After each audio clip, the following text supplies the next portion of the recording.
खुट्यूं मां जवरी बजली, हाथियों मां पोछिया, माथा मां बिंदुली सजली, बांध मेरी मिजाजिया। बहुत जल्दी आप फेमस हो गए, शादी की उम्र आप आ ही रहे हैं करीब। सबके जीवन के सवाल हैं, बाहर कोई भी गीत बजे पर घर में शादी का ही गीत बजेगा। बड़ी अच्छी बात है कि आपने बड़ा अच्छा अध्ययन करा है कि परिस्थिति के अभावों में गायक बनाओ। गायक क्या होता है मुझे कुछ पता भी नहीं था। अखबार डालते थे सुबह में, स्कूल अखबार डाल के जाता था।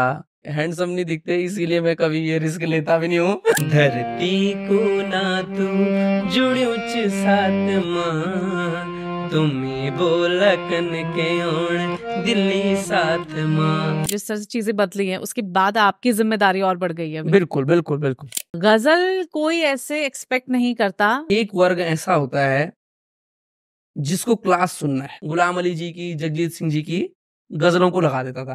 घर यखच बूण बक तुई बताओ अब रूण कक। लगभग लोग 6-6, 7-7 घंटे हारमोनियम की प्रैक्टिस करता था। ज्यादा तेज भी हारमोनियम नहीं बजा सकते क्योंकि मकान मालिक डांटेंगे। बहुत अध्ययन करके आ रखे हैं। तू पिकनिक मनाउंदी मैं डांडियो रोंदू बासा। 9 भाई बहन हुए। उससे पहले मेरी दादी से पहले या कुछ सालों बाद उनका देहांत हो गया। उसको हम श्राप माने या गांव में जिस प्रकार कहते हैं देवता माने। 6-7 साल का था मैं, 13 किलोमीटर दूर पानी लेने जाता था। आज कोई कहता है प्रोग्राम में जाने के लिए कि 3 किलोमीटर पैदल है तो हम पहले से ही परेशान हो जाते हैं देहरादून से ही। और वो उन्होंने बैस जैसी बल्ला घुमाया, वो यहाँ पे कट गया। तो ये निशानी ही बन गई। फिर शिक्षा, स्वास्थ्य और रोजगार के कारण पहाड़ से लोग बाहर गए। जखियों दी हवा सरररा, बांजला खिड़ुगा सुका भारा, ठंडो मीठो पानी धारा, वखी मेरू गो। नमस्कार, आप देख रहे हैं रायशुमारी और मैं हूँ ऋतुबिष्ट। स्वागत आपका पहले रायशुमारी के पॉडकास्ट में। और क्योंकि पहला जो काम होता है वो बेहद खास होता है, तो इसलिए हमने अपने मेहमान भी बेहद खास रखे हैं। आपको बहुत पसंद आने वाले हैं क्योंकि आजकल वो बहुत फेमस हैं। फेमस सिंगर सौरभ मिठानी जी, बहुत बहुत स्वागत आपका हमारे पहले पॉडकास्ट में। नमस्कार मैम। और आज रायशुमारी में मैं इस पॉडकास्ट में हूँ। सभी दर्शक जनों को, जितने भी लोग मुझे सुनते हैं, उन सभी को प्रणाम करता हूँ, उन सभी का अभिनंदन करता हूँ।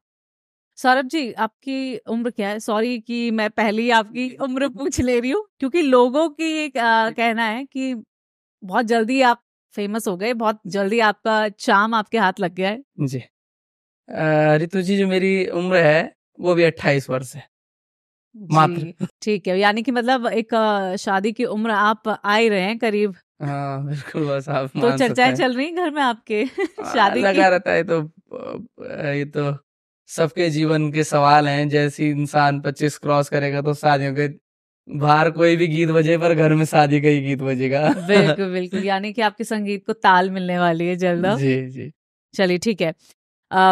उम्र आपकी 28 और इतने गाने अभी आपने हाल फिलहाल में उत्तराखंड के जो गाए हैं लोकगीत, कई तरह के गाने, न सिर्फ महज वो डुएट सॉन्ग है, ना सिर्फ वो रोमांटिक है, गजल भी आपने गाए हैं। देवी के आप भक्त हैं तो उसके भी आपने गाने गाए हैं। ये जो गानों की शुरुआत है जी, क्या थी ये शुरुआत? क्योंकि हमने भी जिस तरह से जो चीजें पढ़ी हैं, ये एक रैंडम था कि आप इस तरफ आकर्षित हुए या पहले से ही घर का माहौल एक ऐसा?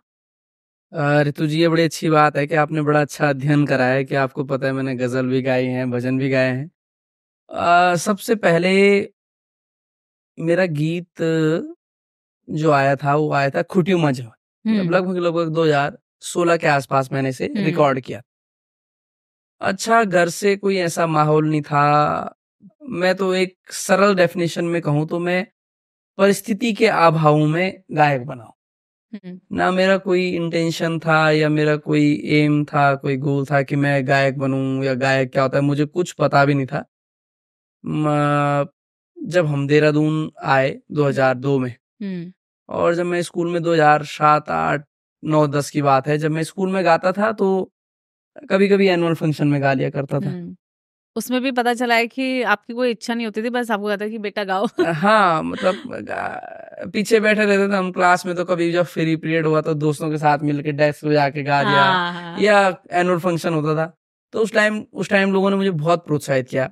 अच्छा, तो वो टाइम था डेस्क जी, बजा के गाने जी, वाला, जी। वो हर किसी को आता है, हर किसी के टाइम पीरियड में आता है। बिल्कुल, वो बिल्कुल। क्या बॉलीवुड के गाने होते थे या फिर पहाड़ी अपने? नहीं, नहीं, बॉलीवुड के गाने भी होते थे उस टाइम पर, मैं बॉलीवुड वाला भी गाता था, उसकी भी गढ़वाली ही धुन आती थी क्योंकि पहाड़ से नए-नए आए थे। अच्छा। और गाता मैं अधिकतर गढ़वाली गीत ही था उस टाइम पे, जो हाँ, गीत चलते थे, हाँ। तो उन गीतों को गाया करता था। बाद में कुछ परिस्थितियाँ ऐसी हुई फैमिली की या हुँ। फाइनेंशियल परेशानियाँ, ऐसा आई कि मुझे मजबूरन भी क्या कहूँ, मुझे चलते ये एक फील्ड बन गया हुँ, और मुझे पैसे की, आजीविका की उस टाइम पे बहुत ज़रूरत थी, तो इसलिए मैंने, हुँ, जब मैं 7th-8th में ही था तब से मैं छोटे-छोटे नुक्कड़ नाटक करने लग गया, या डांस के प्रोग्रामों में जाने लग गया, या किसी का प्रचार-प्रसार का कोई, जैसे नाटक होते थे पहले, बहुत सारे विषयों पे मैंने नाटक किए हैं। हुँ, बेटी बचाओ, बेटी पढ़ाओ, कुष्ठ रोग, एड्स पे तमाम स्वास्थ्य विभाग के नाटक होते थे।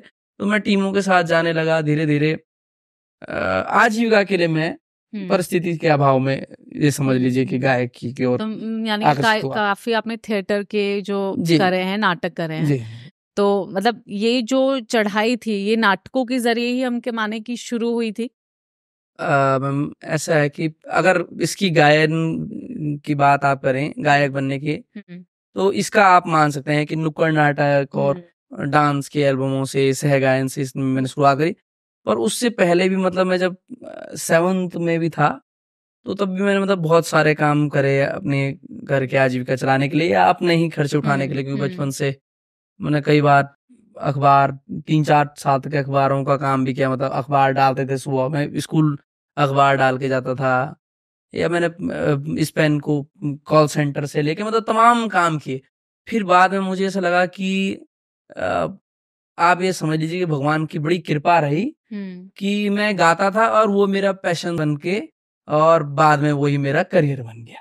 हुँ, तो जब भी मैंने गीत गाए मंचों पे या किसी नाटक में, तो लोगों ने उसको बहुत प्रोत्साहित किया और वो हुँ, धीरे-धीरे रास्ता बनता चला गया। हुँ। जी, किशन महिपाल का भी ज़िक्र किया जी, जी, आपने और जी, उसमें भी आपने उनके साथ काम किया। कई जी, स्टेज परफ़ॉर्मेंस में जी, भी आप उनके साथ रहते थे। जी, नरेंद्र सिंह नेगी के साथ भी आपने एक कोरस में कुछ जी, गाने गाए हैं। जी। उसमें भी हमने कहीं पढ़ा था कि शायद आपने कुछ उसमें भी ड्रामा या कुछ नाटक, आपने उसमें भी डांस की कुछ एक भूमिका निभाई है डांसर की?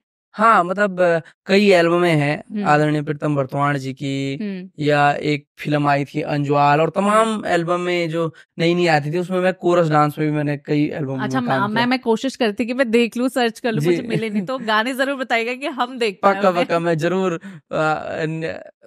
मुझे थोड़ा याद तो 1-2 नहीं है। गाने अगर बता पाएँ। बर्तवाण जी की एक एल्बम थी, हाँ, सज, उसमें सच। भी मैंने डांस कर रखा है अच्छा, पीछे। हाँ, जी। यानी एक्टिंग, सिंगिंग, डांसिंग मतलब फुल पैक सभी परफॉर्मेंस चीज़, है आपकी। बिल्कुल। तो अभी कुछ सोचा नहीं कि आप अपने कोई एल्बम में मतलब कुछ गाने में आप कुछ एक्टिंग की भूमिका निभाएँ? बिष्ट जी, ऐसा तो नहीं सोचा। नहीं, आप तब मुझे दिखते तो काफ़ी हैंडसम है, तो एक नहीं, हीरो की मतलब कैटेगरी में क्यों नहीं है? नहीं, नहीं, हैंडसम नहीं दिखते, इसीलिए मैं कभी ये रिस्क लेता भी नहीं हूँ कि ना मैं प्रोड्यूसर का नुकसान कराऊँ, ना गाने को फ्लॉप कराऊँ। तो इसीलिए ठीक है, जहाँ पे लिप सिंक आ जाती है 15-20 सेकंड की, उसी हाँ। में खुश हूँ। हुँ। चलिए, एक पीक टाइम की अगर हम बात करें जो जी। आपके करियर का रहा, आप क्या समझते हैं, क्या वो पीक टाइम था? पहाड़ों को रहवासी या उससे पहले भी थे, लेकिन वो शायद गाने उतनी अच्छा। रीच तक नहीं पहुँच पाए? बिष्ट जी, मैं पीक टाइम और उम, कम टाइम या जो भी होता है, स्लो टाइम, मैं किसी को नहीं मानता। हुँ, देखिए, क्या पता इससे इसके बाद मेरे जीवन में एक और बड़ी ऊँचाई लिखी हो, हुँ, या क्या पता कि परिस्थिति और समय के चलते कुछ कम लिखा हो। तो हुँ, पीक टाइम हम इस ऐसा कुछ नहीं मान सकते। लोगों ने, मुझे सच बताऊँ, जब से मैं मंच पे आया, तब से मेरे व्यवहार से और मेरे गीतों को उतना ही प्रेम दिया है जितना आज दे रहे हैं। हाँ, थोड़ा-सा ये है कि पहाड़ों को रहवासी गीत थोड़ा अच्छा उठा है, हुँ, तो राजनीतिक लोग भी मुझे थोड़ा प्रेम करने लग गए हैं। मीडिया भी अच्छा कवरेज देने लग गई है।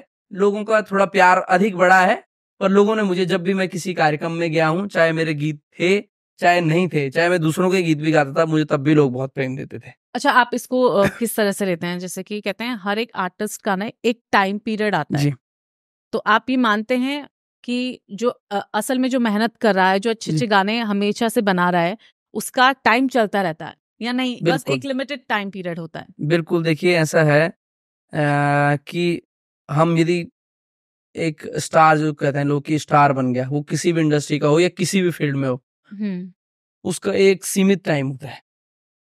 और उस टाइम, अब वो स्टार दो प्रकार का बनेगा, या तो वो पक्केपन के साथ स्टार बनेगा किसी भी कार्यक्रम, और एक हल्केपन में स्टार बनेगा। अब वो उस टाइम पे जब वो स्टार है, या जब उसको लोग पूछ रहे हैं, जब उसको शोज मिल रहे हैं, या जब उसकी लोकप्रियता अधिकतम पे, चरम पे है, उस टाइम वो अपने आप को किस प्रकार से मैनेज करता है, या उसके आगे जो कंटेंट आ रहे हैं वो किस प्रकार से निकालता है, इस पे निर्भरता करती है। पर ये जरूर आपने सही कहा है कि कई लोग, कई मेरे साथ के या मेरे नोन में ऐसे भी हैं कि बहुत मेहनत कर ली है और बहुत अच्छा गाते हैं, बहुत अच्छा बजाते हैं, अभी तक के कोई चीज हिट नहीं मिली है। वो परिस्थिति और समय और हम भाग्य को उसको जरूर वो देंगे। यानी वो और कई ऐसे, टाइम आएगा वाली बात। हाँ, वो टाइम का इंतजार हो रहा है। और कभी कभी ऐसा भी होता है कि कोई नया ही बच्चा आया है और 2 महीने 4 महीने में ही वो एक चरम सीमा पे पहुंच जाता है। हम्म। आपका जो फर्स्ट गाना था एज अ सिंगर, वो जी। अगर आप थोड़ा सुना दें हमें तो। जरूर, मेरा एक गीत था खुटियो माँ झंवरी। भले ये बहुत लोगों तक के नहीं पहुंच पाया, पर आप यदि आज भी सुनेंगे तो ये सबसे खूबसूरत बहुत पसंद गीत भी है। करते हैं, कई जी, लोग पसंद करते हैं इस वो इस प्रकार था।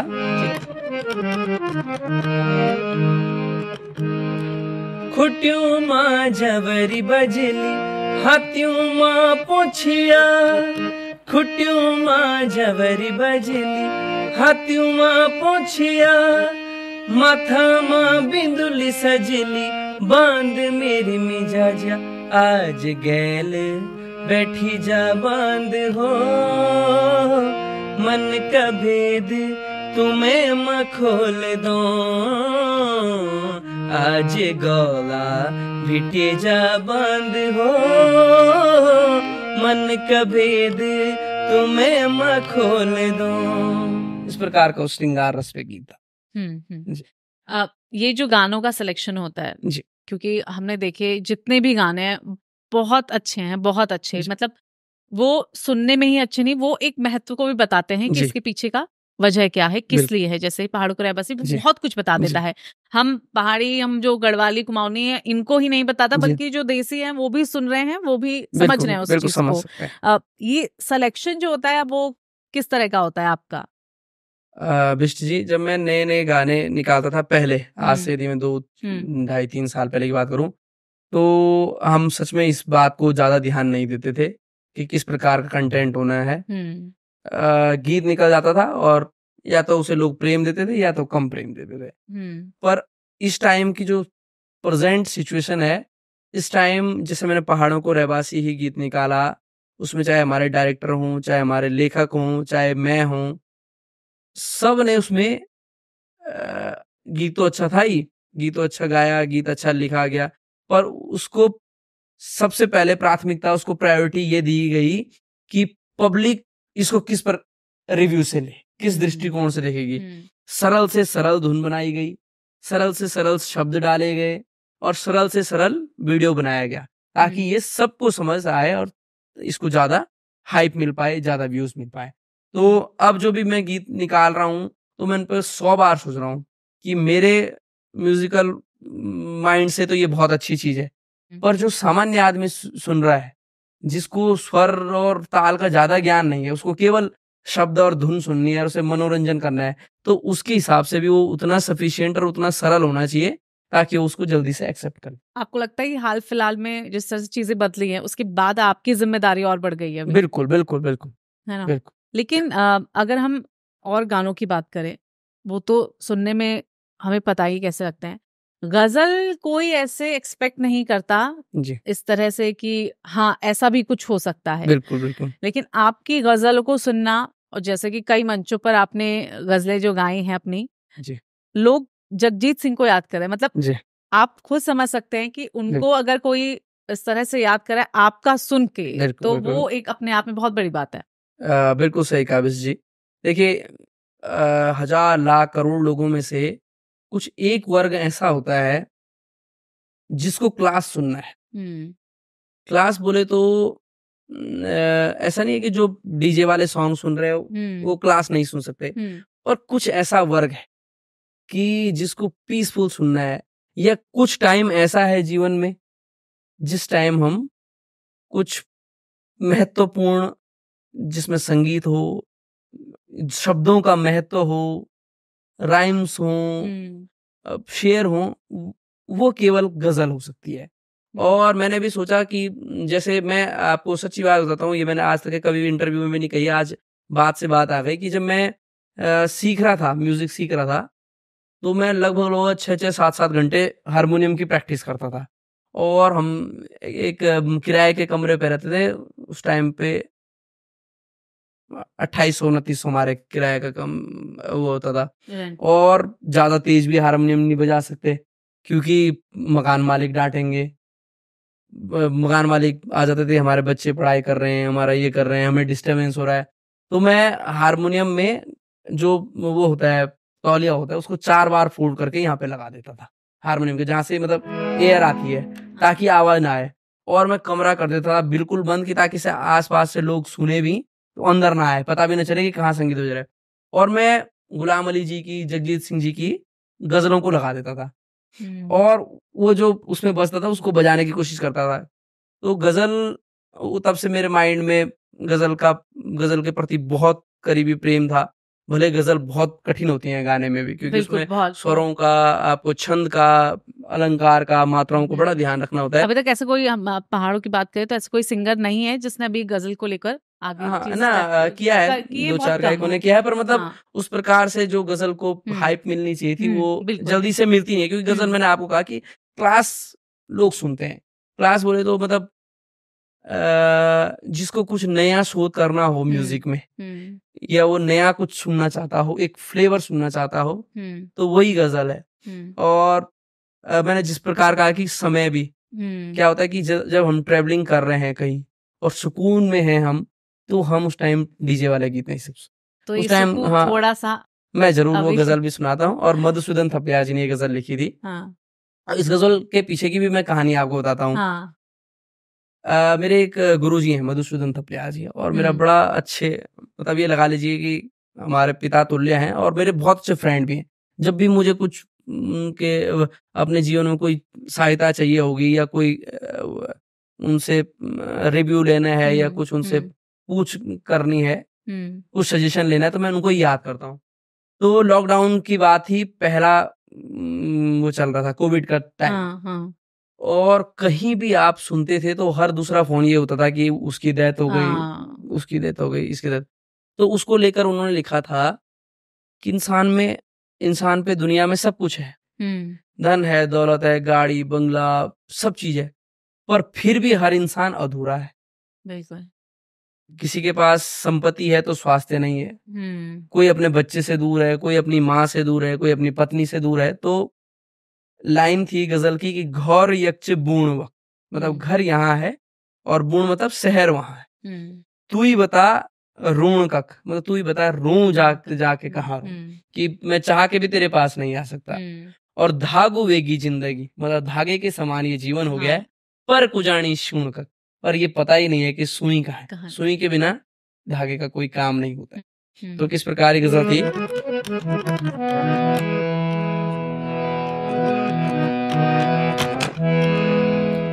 घर यख बूण वक तुई बता अब ऋण कख, घर यख बूण वक तुई बता अब ऋण कख, धागुवेगी जिंदगी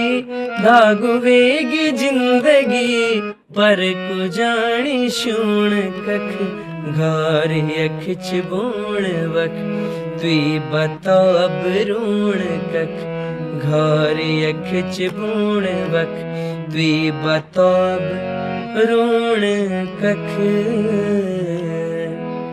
जवानी भर है से निछो उम्र बीती रोण कख जवानी भरे हैं सिन छो उम्र बीती रोण कख कस लग्यूं च प्रीत को कस लग्यूं च प्रीत को बोल मिन उदोण कख घर यख च बोण वख तुई बताब रोण कख। बहुत बढ़िया, बहुत बढ़िया। सच में जो सुकून है वो इसमें सुनाई दिया। हम अक्सर देखते हैं कि जिस तरह का गाना हिट हुआ, जिस तरह की चीजें हिट हुई, तो फिर अगला जो थीम होती है फिर हम उसी पे आगे बढ़ते हैं। बिल्कुल। ये इतना हिट होने के बाद अगला क्या हमें गजल और सुनने को मिलेंगी आगे? बिल्कुल विश जी। इसके बाद मैंने एक गजल और निकाली थी और अभी भी मैं 2-4 गजलों पे काम कर ही रहा हूँ। ठीक है, अब थोड़ा सा पीछे हम जाते हैं। 2002 जैसे कि आपने कहा कि देहरादून आप शिफ्ट हुए, इससे पहले आप पहाड़ों में ही रहते थे, रुद्रप्रयाग जो आपका पैतृक गांव है। कहते हैं आपके 2 गांव हैं, ये कैसे, ये मुझे थोड़ा समझाइए। अच्छा, हाँ बिल्कुल, अच्छी बात कही आपने। आप बहुत अध्ययन करके आ रहे हैं। 2 गांव मतलब एक मेरा एक जगह जन्म हुआ, क्विला खाल ग्राम सभा उसे कहते हैं, क्विला खाल हमारे गांव का नाम। और एक मेरे दादाजी को, मेरी जो दादी के माताजी पिताजी थे, ऐसा हुआ कि अगर आज से हम 50 साल वर्ष पूर्व जाएं तो पहाड़ों में बहुत छोटी एज में शादी हो जाती थी।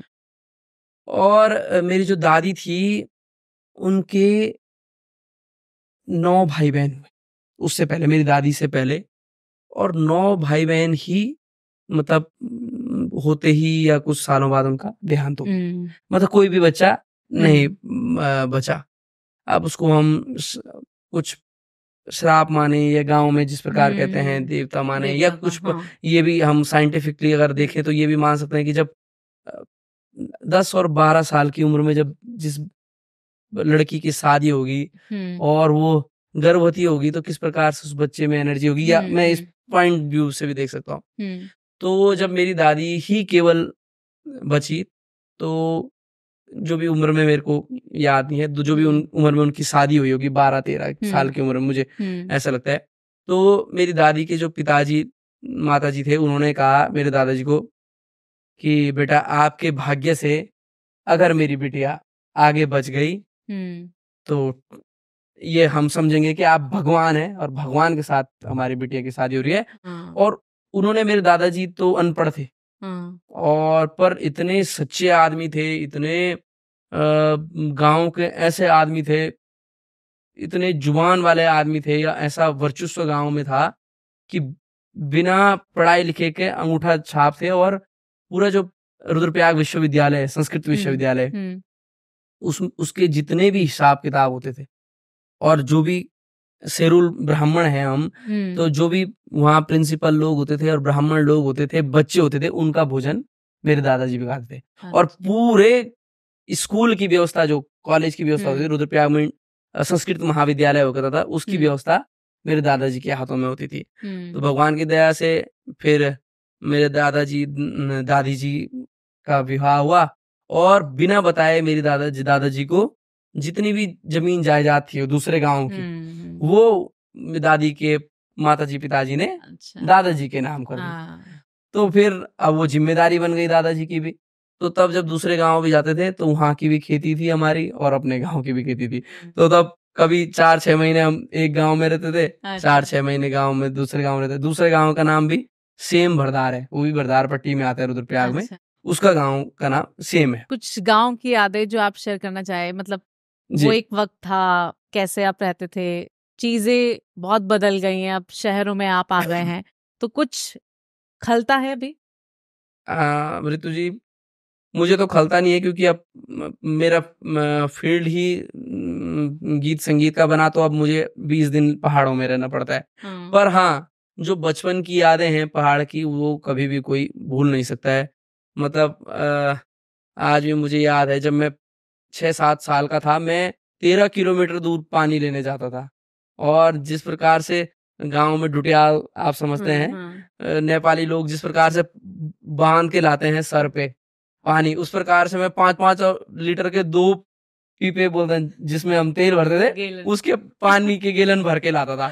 हाँ। और आज मैं जब हमें आज कोई कहता है प्रोग्राम में जाने के लिए कि 3 किलोमीटर पैदल है, तो हम पहले से ही परेशान हो जाते हैं, देहरादून से ही मन में हो जाता है कि यार, और आप मानेंगे नहीं, मैं 3-3 4-4 चक्कर लगाता था 13-13 किलोमीटर के। तो वो कई यादें हैं, या स्कूल जाना, वो बचपन एक जोश भरा रहता वो था अलग ही शायद प्रकार उसके। का बचपन था। न किसी बाघ के डर, न किसी जानवर की डर, न किसी की डर। तो ये बचपन में बहुत यादें बिताई हैं, शायद मैं उसी यादों से और उसी जोश के कारण आज इस फील्ड में अच्छा कर कुछ पा रहे। खाने का मन करता था बचपन में जब थे कि अरे यार ये मिल जाता, कितना मजा आता। टॉफी भी वहां पे उस टाइम पे तो हम क्या ही बोले जी, कि जी। कभी कहीं मिलती थी। ऋतु जी, मुझे इतना याद तो है नहीं हम्म। गांव का, क्योंकि हमारा तो सारा चीज खाने का गांव का ही होता था। हाँ।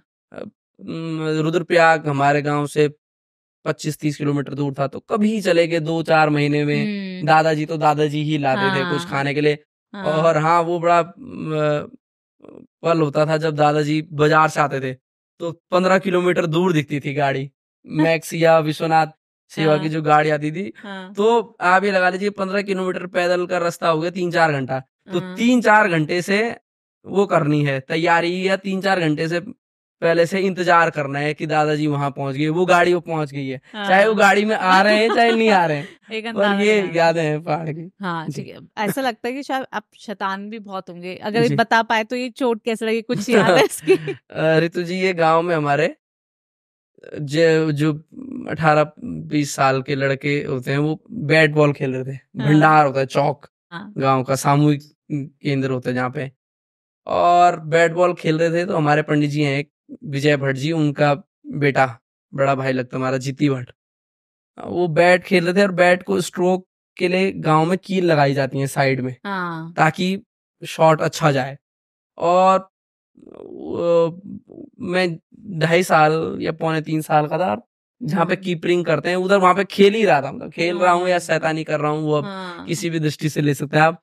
और वो उन्होंने बेस्ट जैसी बल्ला घुमाया, वो यहाँ पे कट गया, तो ये निशानी ही बन गई फिर तब से। मम्मी का तो हाल ही रो रो के हाँ, ये पूरा, क्योंकि ये जो था वहां से पूरा नीचे लटक गया था। हाँ। और वहां से पहाड़ से भी रुद्रप्रयाग लाने का टाइम, गाड़ी तो टाइम की चलती थी, गोदी में उठा के लाए। और दिन में 2 बजे गांव से निकले, तो शाम को 10 बजे तक के रुद्रप्रयाग पहुंचे पैदल। और 10 बजे ही डॉक्टर साहब ने जैसा सिलना था वो सिल ही दिया। हाँ। अच्छा, अब बहुत टाइम जैसे गुजर गया है, जैसे कि आपने बताया कितना टाइम लगा आपको वहां पहुंचने में या कुछ दवाई करने में। जी। अब परिस्थितियों को कैसे देखते हैं आप उत्तराखंड की?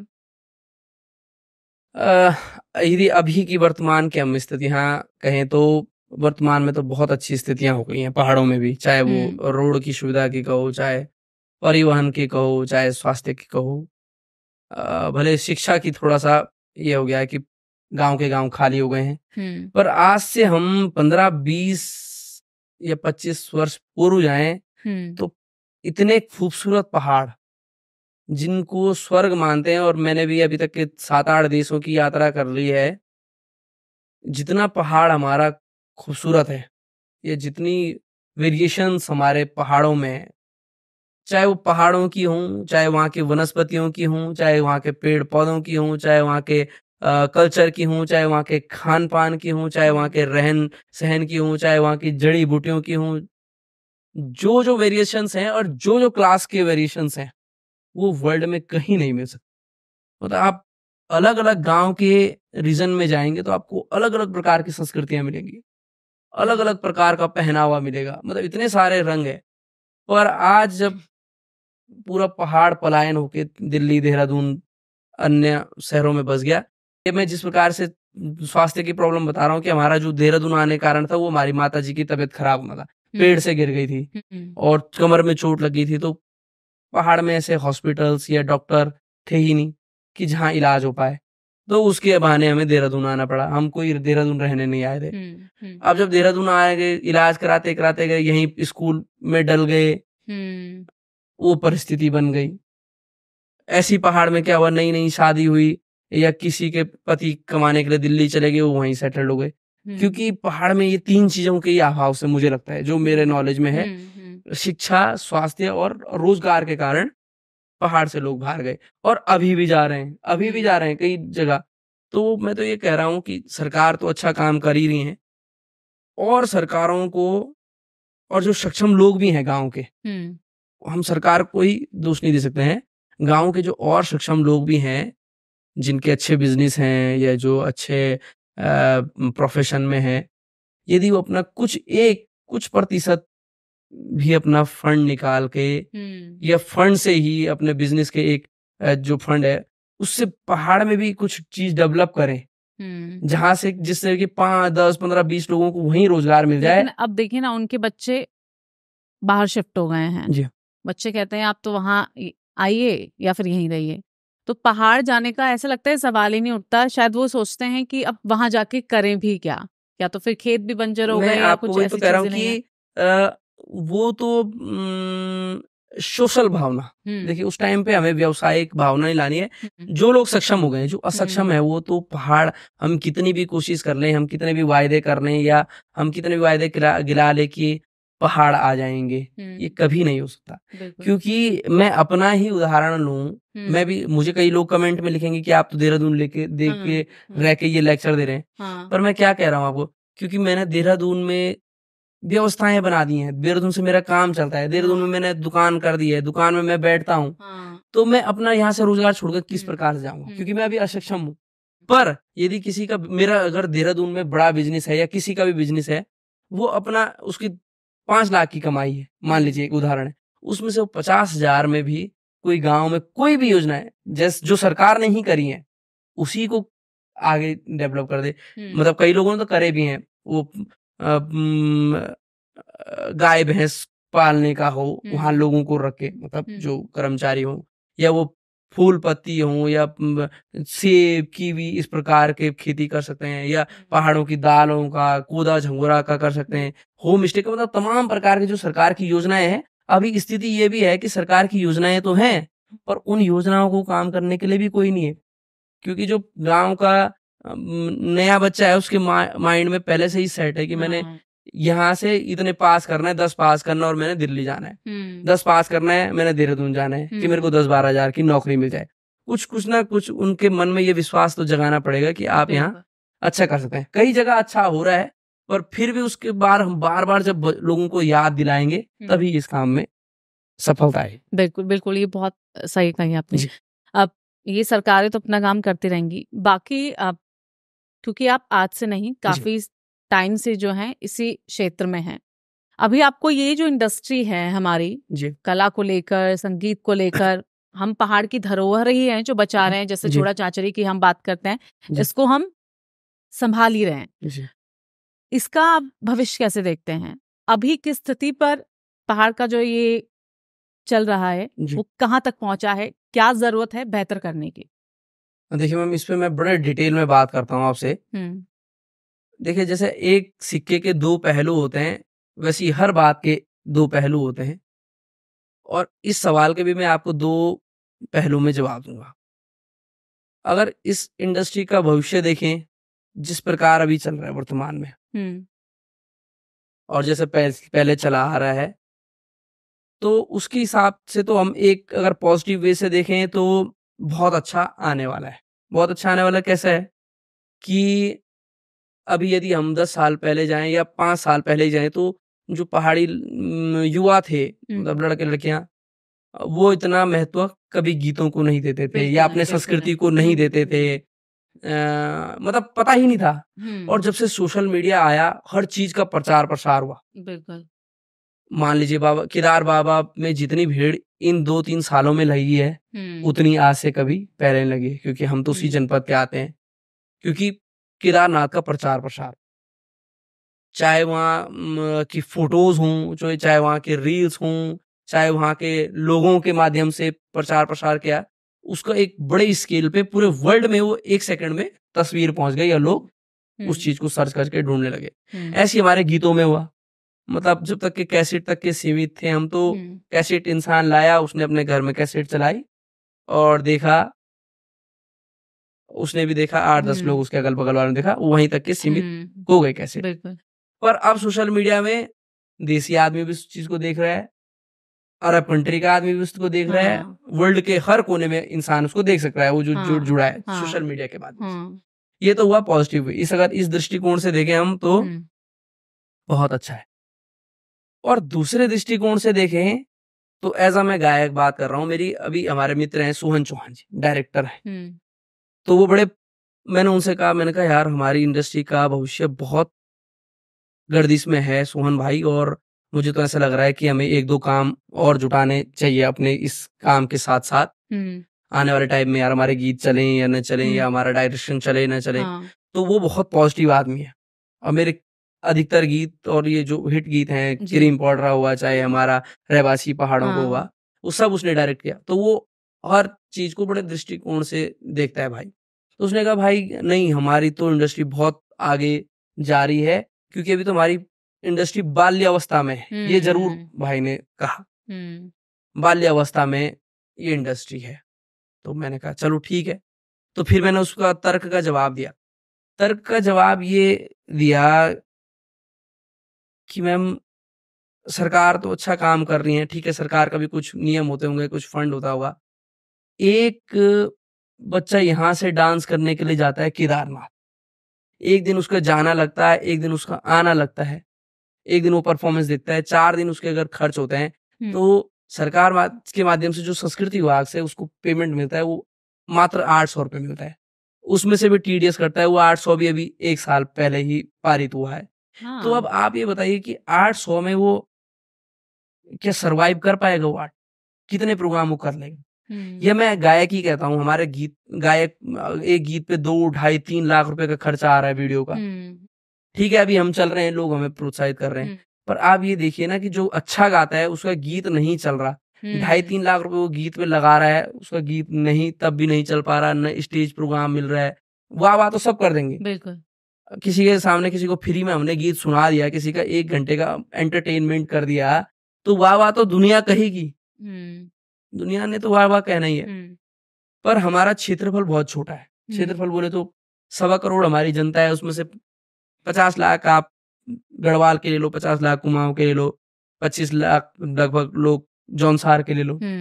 फिर उसमें से भी बूढ़े और बच्चों को हम हटा दें तो मात्र 30-30 लाख लोग बचते हैं जो सोशल मीडिया या गीतों को यूज करते हैं। अब वो 30 लाख में से वो अधिकतर 30 मिलियन जाएगा गीत, उतना उसको रेवेन्यू तो यूट्यूब से, तो भूल जाए कि वो अपनी आजीविका चलाए। उसमें भी यह है कि जो गीत चल गया। सरकार को एक और अच्छा कुछ नियम निकालना चाहिए, कुछ लोगों को दोबारा से चयन करे जो सच में संस्कृति के प्रति काम कर रहे हैं, क्योंकि सरकार का तो कर्तव्य है, फर्ज है, उनके हाथ में पावर्स भी हैं कि उनको संस्कृति पहाड़ की तो बचानी है। पहाड़ की क्या, हर स्टेट को अपनी संस्कृति बचानी है। और जो बात करते हैं मोदी जी, वो भी बात ये करते हैं कि देश की संस्कृति बचानी है, धर्म को बचाना है। तो फिर से सरकार को एक बार दोबारा ऐसा चयन करना चाहिए कि जो वैसे भी काम कर रहे हैं, संस्कृति विभाग से भी बाहर काम कर रहे हैं, या जो अच्छा काम कर रहे हैं, जो यहाँ की वेशभूषा, यहाँ के खान पान, यहाँ के जो शैलियां हैं, जोड़ा, चांचरी, थड़िया, चौपला, बाजूबंद, झुमेलो, तांदी, जितने हारुल, ये जितने प्रकार की शैलियों पे काम कर रहे हैं, उनको बचा रहे हैं, चाहे वो डांस हो, चाहे वो सिंगिंग हो। उनके लिए अलग से कुछ ऐसा प्रोटोकॉल रखना चाहिए, या अलग से ऐसा कुछ नियम निकालना चाहिए, ऐसा जियो निकालना चाहिए कि उनको कुछ राहत या कुछ उनको ऐसा बजट दिया जाए कि आप इस प्रकार का गीत निकाल रहे हैं तो इतना फंड हमारी तरफ से आपको है, जैसे कि फिल्मों को मिल रही है सब्सिडी। उससे क्या होगा कि सिंगर भी अधिकतर गीत उस प्रकार के निकालेगा जिसमें हमारी संस्कृति होगी, हमारी खान पान हो, हमारे पहाड़ों की बात हो। और उससे क्या होगा कि जब हमारे तीर्थाटनों का प्रचार प्रसार होगा, कोई सिंगर पौड़ी का है, कोई अल्मोड़ा का है, कोई पिथौरागढ़ का है, वो अपने पहाड़ के पे गीत निकालेगा, अपने गांव पे गीत निकालेगा, अपने गांव के मंदिर पे गीत निकालेगा, ये जो वहाँ की खास खाने की चीज है उस पे गीत निकालेगा, जो वहाँ का पहनने का गीत है। तो एक तो जब वो सर्कुलेट होगा तो सब जगह पहुंचेगा, दूसरी तरफ से पर्यटन को बढ़ावा मिलेगा, दूसरी तरफ से हमारे यहाँ के मिलेट्स नंबर 1 पे आया, कोदा झंगोरा, बिल्कुल सरकार ने उसको आगे तक पहुंचाया तभी आया। तो ऐसे ऐसी नए नए जो वनस्पति हैं, नई नई दालें, ये जो भी खाने पाने के हमारे गाँव में चीजें होती हैं, उनका प्रचार प्रसार होगा। तो मुझे लगता है कि इससे आर्टिस्ट भी जिंदा रहेगा, आर्टिस्ट को भी एक बेहतर काम मिलेगा, और हमारी संस्कृति, हमारे कल्चर, हमारे पहाड़ का भी प्रचार प्रसार। अगर आजीविका के दृष्टिकों से मैं देखूं तो बहुत कम है। एक छोटा सा उदाहरण ये है, मुझे ये बात बोलनी तो नहीं चाहिए, पर यदि बड़े से बड़े गायक की मैं बात करूं उत्तराखंड में, तो हमारे यहाँ के गायक को पूरी टीम के साथ जो बजट मिलता है वो सब बांटने के बाद भी आर्टिस्ट को मात्र 40 से 50 हजार बचता है। मैं बड़े से बड़े की बात कर रहा हूँ। बड़े से बड़े इवेंट में भी कोई परफॉर्म करेगा तो उसको आखिरी में बांटने चाटने के बाद 40 से 50 हजार मिलता है, बचता होगा। और यदि जो हम जैसे गायक हैं या कोई और हैं, उनको 10 से 20 हजार बचता है एक प्रोग्राम में, क्योंकि बजट ही पहाड़ के कलाकार के लिए सीमित होता है, सरकार के पास भी, आयोजक के पास भी, और हमारे समाज के पास भी। तो ऐसे में उसको सरवाइव करना थोड़ा मुझे लगता है बहुत कठिन हो जाए।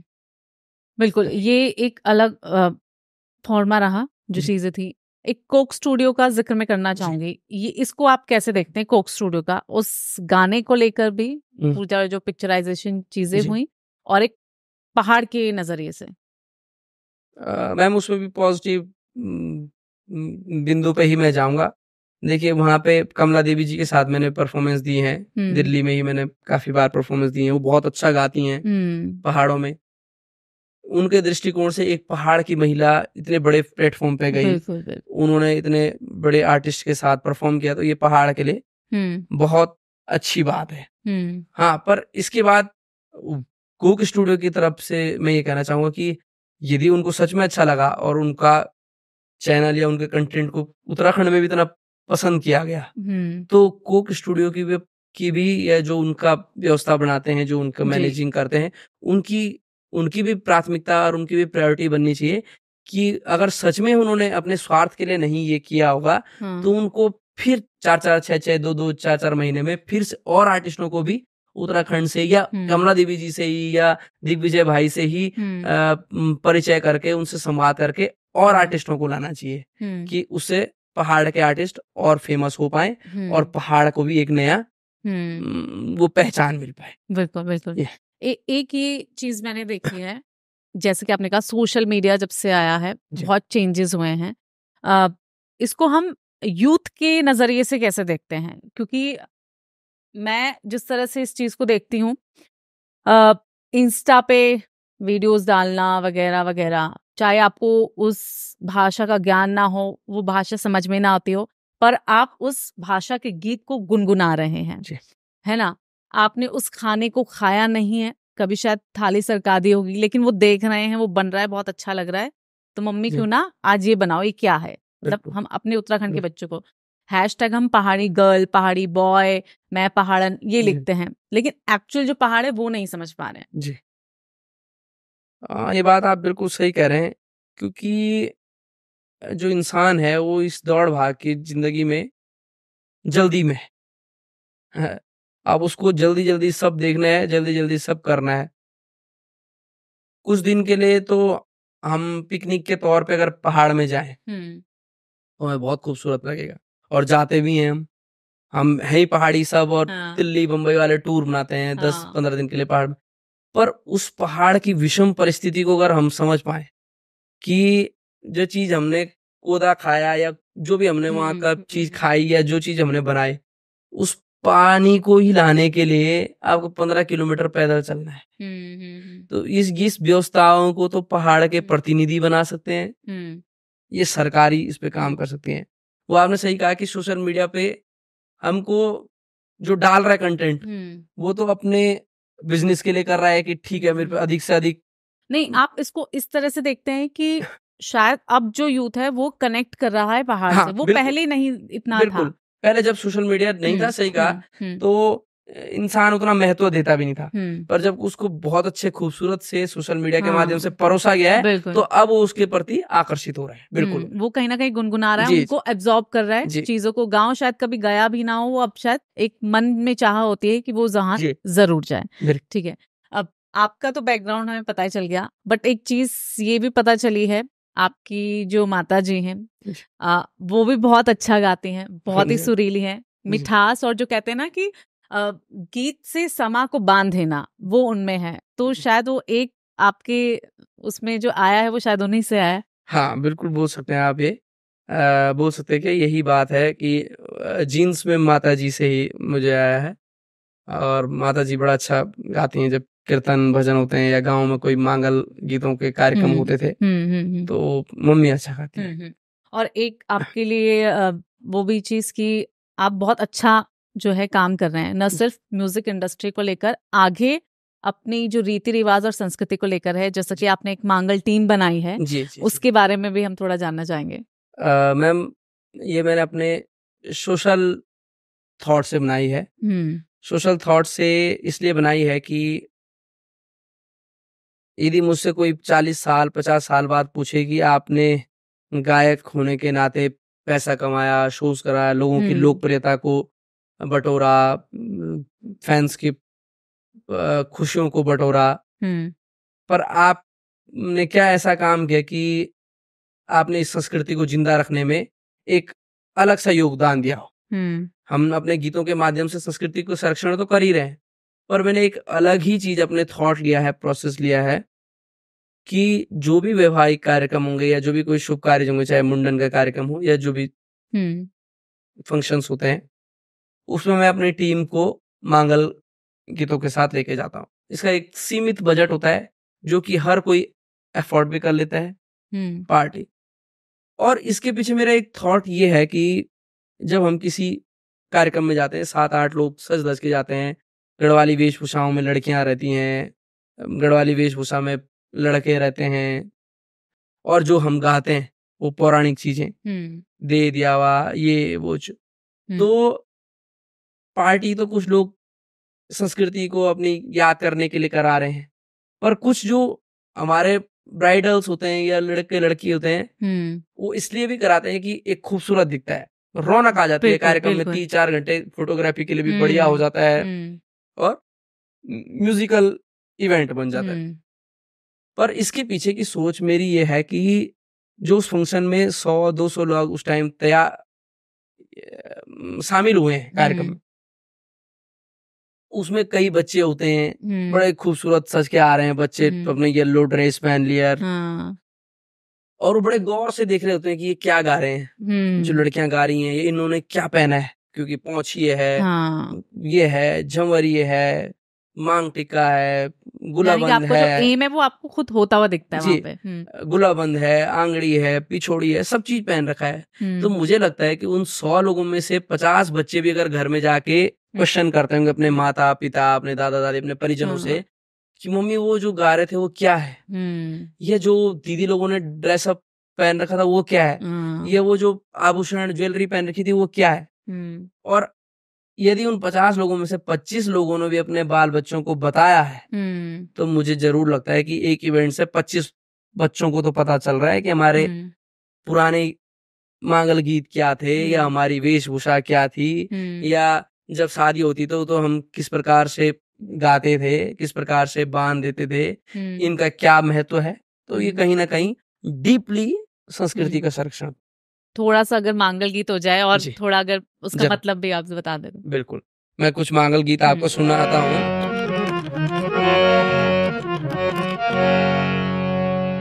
पहली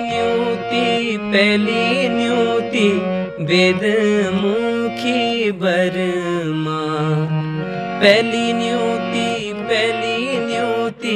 वेद मुखी बरमा, आज चाहिदा वर्मा जी को काज, आज चाहिदा वर्मा जी को काज।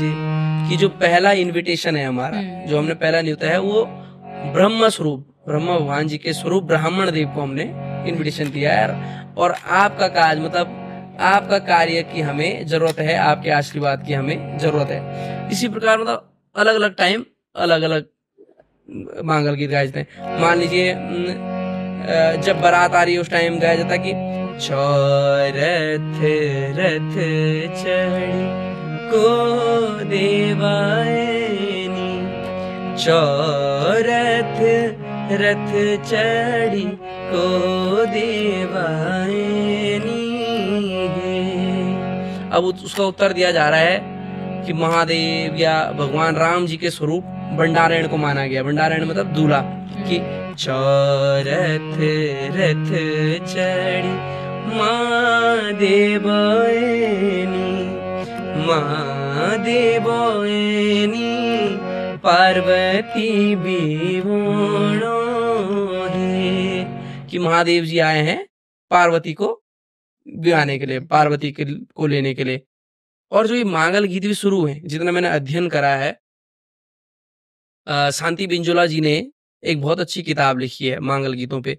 उसमें मैंने जितना उसको अध्ययन करा है, तो हमारे जो मांगल गीत भी शुरुआत हुई है वो भगवान शंकर जी और पार्वती जी की जब विवाह हुआ था तिरुगिनारायण में, जहाँ तीन युगों से धुनी चल रही है, तो वहां से ही इन मांगल गीतों की शुरुआत भी हुई। तो ये इन गीतों के मांगल गीतों के चलिए, बहुत अच्छा है, आपकी कोशिश है। और अभी देखने को भी मिल रही है हमें कई जगहों पर कि लोग इसको अपनी शादियों में चाहे आधे घंटे के लिए रखें, लेकिन ये एक रखा जाता है। बिल्कुल। आपकी इतनी मीठी आवाज है, अब ये भी जानना चाहेंगे कितना आप समय अपने रियाज को देते हैं, और खाने पीने में भी कुछ मतलब परहेज होता है? हमने सिंगर को बहुत सुना है कि नहीं ठंडा पानी नहीं पीना, आइसक्रीम नहीं खानी, कुछ आपका कुछ ऐसा परहेज है? मैम, मेरा सच बताएं तो कोई परहेज नहीं है, और ना कभी कोई परहेज रहा है। हाँ बिल्कुल, क्योंकि यदि मुझे किसी ने बताया था कि यदि हम अपने गले को संरक्षित करने की आदत डाल देंगे तो हमारा मतलब इस प्रकार का डेकोरम नहीं है, या इस प्रकार की हमारी आजीविका नहीं है, या इस प्रकार का प्रोटोकॉल नहीं है कि हम अपने नियमों पे चलें।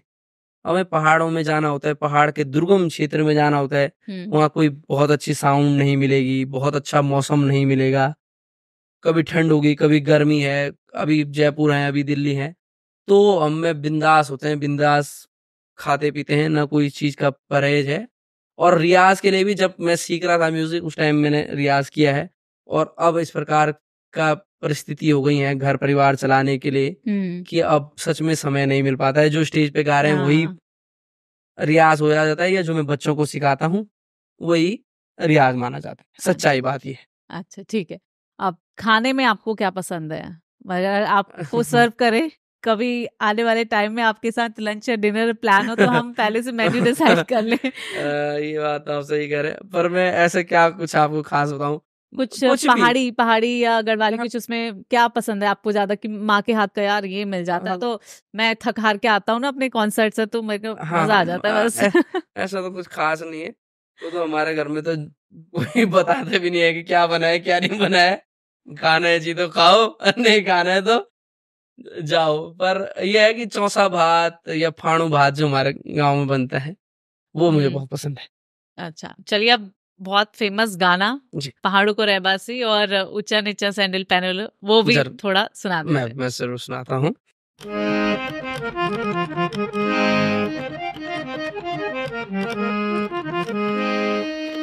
तक फिरी बिजली पानी अखलम पूजगौंदा, तक कुकुर बिराला यख गौड़ी भैंसू पी जाऊंदा, तक फिरी बिजली पानी यखलम पूजगौंदा, तक कुकुर बिराला यख गौड़ी भैंसू पी जाऊंदा। तू मनी प्लांट वाली मेरा चौक नारंगी डाली, मैं धारा को पानी वालू तू बिस्लेरी वाली, मैं पहाड़ों को रहबासी तू दिल्ली रोण वाली, मैं धारा को पानी वालू तू बिस्लेरी वाली।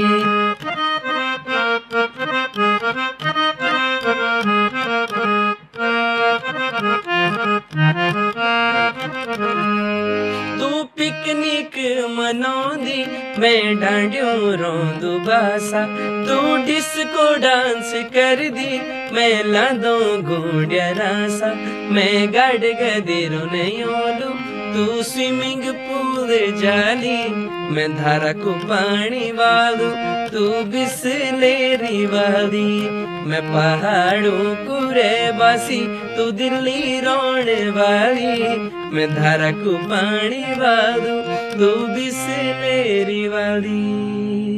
और मैम उस जो गीत था कि ऊंचा ऊंचा सैंडल पैरोल, हाँ। इसमें भी एक संदेश था आखिरी में कि लड़का उसको प्रेषित कर रहा है कि आप दिल्ली चलो मेरे साथ, है ना। पर जो जिस महिला ने, जिस माता बहन ने हमारा आज भी पहाड़ में है, चाहे वो चमोली में है चाहे पिथौरागढ़ में है, उसने एक उत्तर दिया है उसमें, वो मैं गीत के माध्यम से आपको सुनाता हूँ कि लड़का कह रहा है, ऊंचा ऊंचा सैंडल पैरोलू बनारसी साड़ी, त्वे सणी में दिल्ली घुमोलू, अब चलोलू गाड़ी, HMT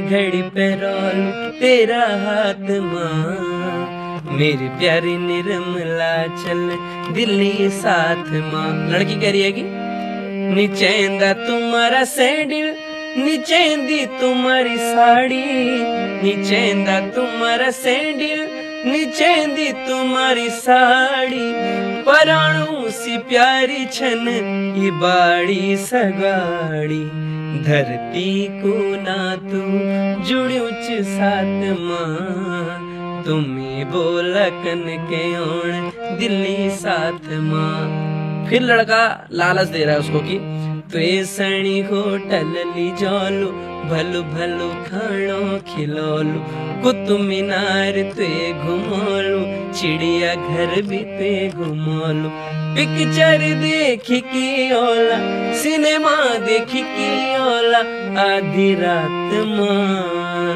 मेरा मन की प्यारी चल दिल्ली साथ माँ। अब मैंने अपने मन में सोचा कि उस महिला ने कुछ तो इसलिए नहीं छोड़ा होगा पहाड़ कि वो उससे कह रहा है कि दिल्ली में तेरे को चिड़िया घर दिखाऊंगा। वो क्या चिड़िया देखने के लिए जाएगी जिसके सामने शेर रहते हो, गोली बादलों ने पूरी पहाड़ की अनाज को खराब करते हैं। तो वो कह रही है कि होटल को खानो नी पचण्या, पैसा पानी कुछ नी बचण्या, रोत्या दी डांडी ही वाली कांटी, डोखरी पुंगड़ी में नी छोड़ण्या, इतनी बड़ी कुटुंबदारी, पेड़ों पात जिम्मेदारी, मेरा हाथ माँ, तुम्ही बोला कन के ओण दिल्ली साथ माँ, तुम्ही बोला कन के ओण दिल्ली साथ माँ। बहुत बढ़िया, बहुत बढ़िया। धन्यवाद। फेवरेट सिंगर फीमेल या मेल में? एक नाम यहाँ पे पहाड़ के या कहीं का? पहाड़ के या कहीं के भी हो। अब ये तो आप फंसाने वाली बात है क्योंकि मेरे तो सब अपने हैं। और नहीं अपने तो हैं, बट एक होता है ना एक सॉफ्ट कॉर्नर, मतलब नहीं अच्छी केमिस्ट्री बैठ रही है, अच्छे हैं मतलब। फेवरेट सिंगर आदरणीय नरेंद्र सिंह नेगी जी। और favourite female singer Meena Rana ji. Meena Rana ji, अच्छा ठीक है। और अगर बॉलीवुड में बात करें एक्टर एक्ट्रेसेस की? एक्टर एक्ट्रेसेस को मैं ज्यादा फिल्म में तो देखता हूँ नहीं। अच्छा, शौक नहीं है ज्यादा फिल्मों को देखने का। फेवरेट हीरो अक्षय कुमार, और खिलाड़ी और फेवरेट हीरोइन हीरोइन को तो एकदम टप से नाम निकल रहा है। हीरोइन तो सभी अच्छी है, हीरोइन सभी अच्छी है, तो इसमें से किसको चयन करूं वो बड़ा कठिन है। कैटरीना कैफ। चलिए बहुत बढ़िया। अभी हाल फिलहाल में आपका एक गाना आया, बस अंत में खत्म करेंगे, बस थोड़ा सा गीत वो वाला भी सुना दीजिए जो हाल फिलहाल में आपका आया आने वाला है, उस गीत को मैं आपको सुना देता हूँ।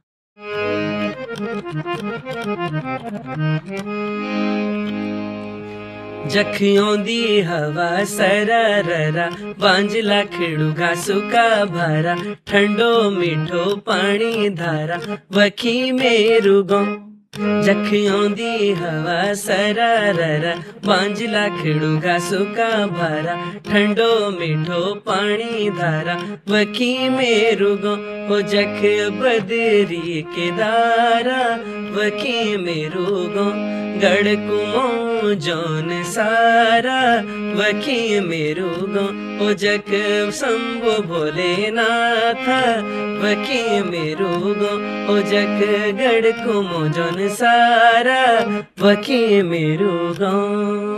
चलिए, बहुत बहुत धन्यवाद आपका सौरभ मैठाणी जी, हमें इतना वक्त देने के लिए। कब से हम प्लानिंग कर रहे थे कि सौरभ मैठाणी जी के साथ हम एक पॉडकास्ट करेंगे, बेहतरीन होगा और हर किस्से पहलू पता चलेंगे कि इस गाने की वजह क्या थी, इसके पीछे की कहानी क्या थी। बहुत बहुत धन्यवाद आपका। तो ये थे सौरभ मैठाणी जी और आपने इन्हें जाना, करीब से जाना और देखा कि किस तरह से वो उत्तराखंड को देखते हैं, अपने गीतों को देखते हैं और उसके जरिए किस तरह का संदेश आप लोगों तक पहुंचाने की उनकी हमेशा से ही कोशिश रहती है। फिलहाल मुझे दीजिए इजाजत, नमस्कार।